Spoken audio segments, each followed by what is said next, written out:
உங்களுக்கெல்லாம் நல்லா தெரியும். 11 கவர்னர் கனக சுப்புரத்தினம் ரொம்ப புகழ்பெற்ற ஒரு கவர்னர். இவர் தமிழ்நாட்டில் ஆகச்சிறந்த ஆன்மீக சொற்பொழிவாளர். அவர் ஒரு நிகழ்ச்சியில் பேசிகிட்டு இருக்கும்போது சொன்னார், 2 பேர்த்துக்கு சொர்க்கத்தில் குபேர அந்தஸ்து வழங்கப்பட்டிருக்குன்னு. யாருக்கெல்லாம் குபேர அந்தஸ்து வழங்கப்பட்டிருக்கு? குபேரனுங்கிறது பெரிய அந்தஸ்தா? அது தெய்வம் இல்லையான்னு கேட்டால், திருக்குறளில் திருவள்ளுவர் சொல்வார், வையத்துள் வாழ்வாங்கு வாழ்ந்தவர் வானுரையில் தெய்வத்துள் வைக்கப்படும் அப்படின்னு வள்ளுவர் சொல்வார். அப்போ தெய்வத்துள் ஒரு மனிதனை வைக்க முடியுமா? வைக்க முடியும் அப்படின்னு 11 கவர்னர் சொல்கிறாரு. யாருக்கெல்லாம் அந்த குபேர அந்தஸ்து கிடைச்சது? நம்ம மக்கள் திலகம் புரட்சி தலைவர் எம்ஜிஆர் அவர்களுக்கும், அமெரிக்காவில் கருப்பிரண மக்களின் விடியலுக்காக பாடுபட்ட ஆப்ரஹாம் லிங்கன் இவர்கள் இருவருக்கும் குபேர அந்தஸ்து வழங்கப்பட்டிருக்கிறதா 11 கவர்னர் கனக சுப்புரத்தினம் சொல்கிறாரு.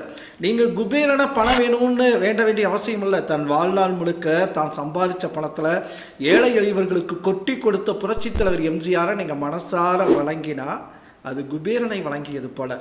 இதை நான் சொல்லலை, 11 கவர்னர் கனக சுப்புரத்தினம் சொல்கிறாரு. புரட்சி தலைவர் எம்ஜிஆரை மனசார நீங்கள் நினச்சி, ஆப்ரஹாம் லிங்கனை நீங்கள் மனசார நினச்சி பணம் வேணும்னு கேட்டால் கிடைக்கும். நீங்கள் நம்புங்க, நல்லதே நடக்கும்னு அவர் சொல்கிறாரு. புரட்சி தலைவர் யார் அப்படின்னு நாமெல்லாம் தமிழ்நாட்டு மக்கள் நாம் கண்ணால் பார்த்துருக்கோம். அதனால் புரட்சி தலைவரை நம்பிக்கையோடு வேண்டுவோம். செல்வத்திற்காக அவர் ஆகச்சிறந்த கொடை வள்ளல், நிச்சயம் தருவார் என நம்புவோம்.